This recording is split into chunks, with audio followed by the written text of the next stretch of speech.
आकाशवाणी रांची से प्रस्तुत है प्रादेशिक समाचार।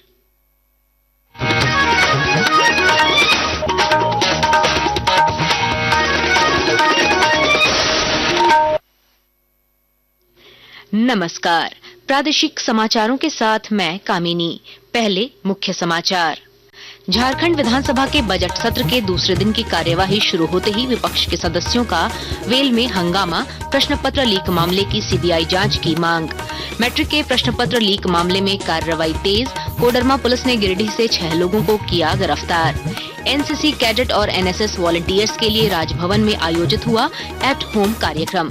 राज्यपाल ने कहा, युवाओं से ही साकार होगा विकसित भारत का सपना। रांची में आज सुबह महसूस किए गए भूकंप के झटके, ओडिशा और कोलकाता में भी डोली धरती। और रांची में चल रही 53वीं सीनियर पुरुष राष्ट्रीय हैंडबॉल चैंपियनशिप में केरल को हराकर झारखंड की टीम क्वार्टर फाइनल में पहुंची। और अब समाचार विस्तार से। प्रधानमंत्री नरेंद्र मोदी ने गुवाहाटी में एडवांटेज असम के दूसरे संस्करण निवेश और बुनियादी ढांचा शिखर सम्मेलन का उद्घाटन किया। सत्र को संबोधित करते हुए श्री मोदी ने कहा कि वैश्विक अनिश्चितता के बावजूद भी वैश्विक विशेषज्ञ भारत के तेज विकास को लेकर आश्वस्त हैं। देश ने बीते 10 वर्षों में सोलर, विंड और सस्टेनेबल एनर्जी रिसोर्स पर बहुत बड़ा इन्वेस्टमेंट किया है। इससे न सिर्फ हमारी इकोलॉजिकल कमिटमेंट पूरे हुए हैं, बल्कि देश की रिन्यूएबल एनर्जी प्रोडक्शन कैपेसिटी में भी कई गुना विस्तार कर पाया है। हमने 2030 तक देश की एनर्जी कैपेसिटी में 500 गीगावाट रिन्यूएबल एनर्जी कैपेसिटी में के एडिशन का लक्ष्य बनाया है।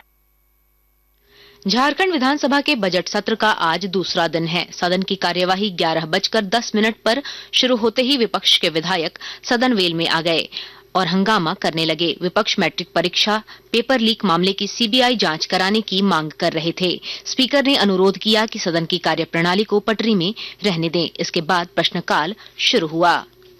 मैट्रिक के प्रश्न पत्र लीक मामले में कोडरमा पुलिस ने आज गिरिडीह से 6 लोगों को गिरफ्तार किया है। कोडरमा के एसडीपीओ अनिल कुमार सिंह ने इसकी पुष्टि करते हुए बताया कि जांच के क्रम में नगर थाना क्षेत्र के बरगंडा में आज सुबह छापेमारी कर प्रश्न पत्र लीक मामले के आरोपियों को गिरफ्तार किया गया। गणतंत्र दिवस कार्यक्रम में भाग लेने वाले राज्य के एनसीसी कैडेट और एनएसएस वॉलंटियर के लिए आज राजभवन में एट होम कार्यक्रम का आयोजन किया गया।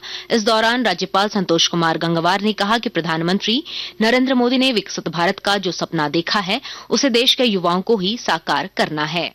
एनसीसी और एनएसएस में हमारी बेटियां भी बढ़ चढ़कर हिस्सा ले रही हैं। एनसीसी युवाओं को आपदा प्रबंधन जैसे बाढ़, भूकंप, महामारी, अग्निकांड और यातायात व्यवस्था जैसी चुनौतियों से निपटने के लिए भी प्रशिक्षित करता है। इसके अतिरिक्त संगठन युवाओं को समाज सेवा, रक्तदान के प्रति भी जागरूक बनाता है।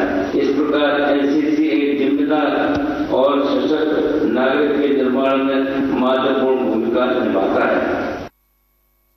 मौके पर बिहार झारखंड एनसीसी निदेशालय के ADG major general AS Bajaj समेत कई गणमान्य लोग मौजूद थे। मेजर जनरल एएस बजाज ने बताया कि पूरे देश में 3 लाख एनसीसी कैडेट की संख्या बढ़ाई जाएगी, जिनमें 6,500 झारखंड के कैडेट होंगे। उन्होंने कहा कि प्रधानमंत्री ने विकसित भारत 2047 के संकल्प को पूरा करने के लिए युवाओं को आगे आने का आह्वान किया है।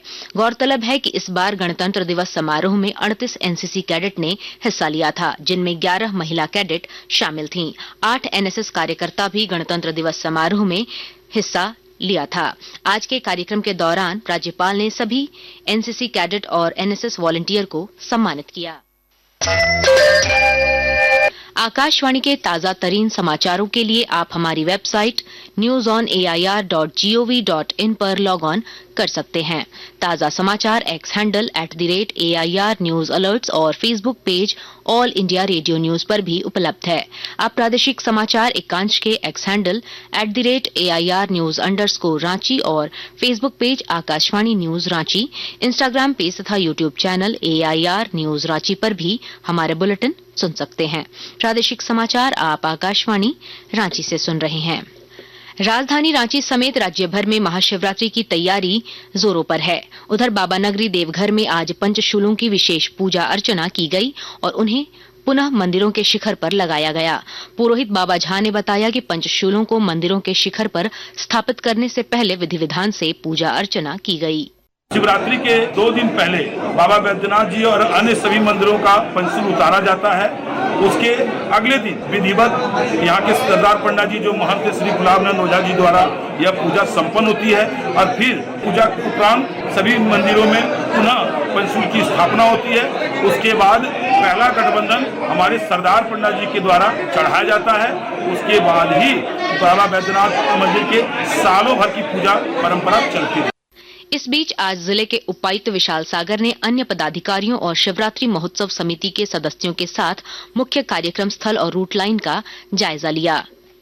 सिक्योरिटी और लॉ एंड ऑर्डर इसमें हमारी प्रायोरिटी रेस्पॉन्सिबिलिटी बन जाती है। इसके लिए ऑलमोस्ट 100 जगह पे सीसीटीवी कैमरा लगाए जा रहे हैं। एक कंट्रोल रूम स्थापित किया जा रहा है। ये 100 जो सीसीटीवी कैमरा हैं ये ऑलरेडी जो एस्टैब्लिश कैमरेज हैं हमारे उनके अलावा ये संख्या है। तो ये एडिशनल कैमरा हैं जो कि रूट लाइन में KKN स्टेडियम में लगाए जा रहे हैं। इसके अलावा कंट्रोल रूम से पूरी निगरानी रखी जाएगी। किसी भी प्रकार की किसी श्रद्धालुओं को कोई दिक्कत आती है, भले ही वो मंदिर में दर्शन के दौरान या शिव बारात के आयोजन के दौरान, तो वो कंट्रोल रूम में कॉल कर सकते हैं जहाँ पे कि उनको तुरंत मदद पहुँचाई जाएगी।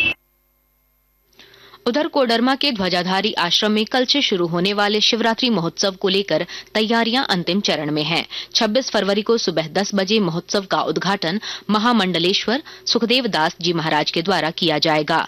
महामंडलेश्वर सुखदेव दास जी महाराज ने बताया कि शिवरात्रि के मौके पर यहां 2 दिवसीय मेले का आयोजन किया जाता है, जिसमें लाखों की संख्या में शिव भक्त यहां पहुंचते हैं।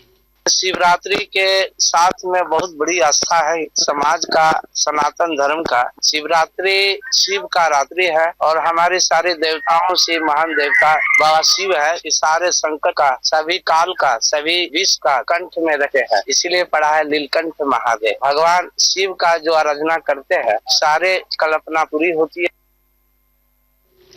रामगढ़ जिले में सभी विद्यालयों के स्कूल बसों के फिटनेस जांच के लिए विशेष अभियान शुरू किया गया है और जानकारी दे रहे हैं हमारे संवाददाता। रामगढ़ जिला परिवहन विभाग द्वारा जिले में संचालित सभी विद्यालयों को स्कूल बसों का फिटनेस और आवश्यक कागजात अविलंब दुरुस्त करने का निर्देश दिया गया है। इस संबंध में DTO मनीषा वत्स ने कहा कि जिन बसों का इस्तेमाल बच्चे करते हैं उन्हें दुरुस्त रखना आवश्यक है। जिला परिवहन पदाधिकारी ने यह भी बताया कि छात्र छात्राओं की सुरक्षा को लेकर परिवहन विभाग के नियमों का पालन करना अनिवार्य है। DTO ने कहा कई स्कूल बसें 15 साल से भी ज्यादा पुरानी है जो चल रही है। ये बच्चों के आवागमन की दृष्टि से खतरनाक है। ऐसे स्कूल संचालकों के खिलाफ सख्त कार्रवाई की जाएगी। कौशल किशोर तिवारी, आकाशवाणी समाचार, रामगढ़। झारखंड की राजधानी रांची में आज सुबह करीब 6:10 पर भूकंप के झटके महसूस किए गए। हालांकि इनमें किसी प्रकार के जानमाल के नुकसान की खबर नहीं है। भूकंप का केंद्र बंगाल की खाड़ी था। रांची के अलावा कोलकाता में भी भूकंप के तेज झटके महसूस किए गए। और अब कुछ संक्षिप्त खबरें। Jharkhand state pollution control board द्वारा आज रांची में जीरो कार्बन एमिशन इनिशिएटिव पर 1 दिवसीय कार्यशाला का आयोजन किया जा रहा है। झारखंड प्रदेश कांग्रेस प्रभारी के राजू और प्रदेश कांग्रेस अध्यक्ष केशव महतो कमलेश ने आज रांची के मोरहाबादी स्थित बापू वाटिका में राष्ट्रपिता महात्मा गांधी की प्रतिमा पर माल्यार्पण किया।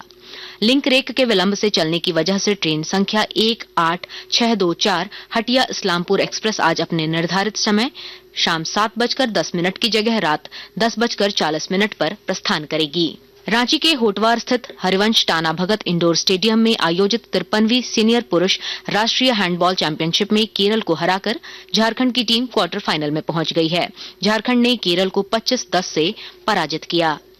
अंत में मुख्य समाचार एक बार फिर। झारखंड विधानसभा के बजट सत्र के दूसरे दिन की कार्यवाही शुरू होते ही विपक्ष के सदस्यों का वेल में हंगामा, प्रश्न पत्र लीक मामले की CBI जांच की मांग। मैट्रिक के प्रश्न पत्र लीक मामले में कार्रवाई तेज, कोडरमा पुलिस ने गिरिडीह से 6 लोगों को किया गिरफ्तार। NCC कैडेट और NSS वॉलंटियर्स के लिए राजभवन में आयोजित हुआ एट होम कार्यक्रम। राज्यपाल ने कहा युवाओं से ही साकार होगा विकसित भारत का सपना। रांची में आज सुबह महसूस किए गए भूकंप के झटके, ओडिशा और कोलकाता में भी डोली धरती। और रांची में चल रही 53वीं सीनियर पुरुष राष्ट्रीय हैंडबॉल चैंपियनशिप में केरल को हराकर झारखंड की टीम क्वार्टर फाइनल में पहुंची।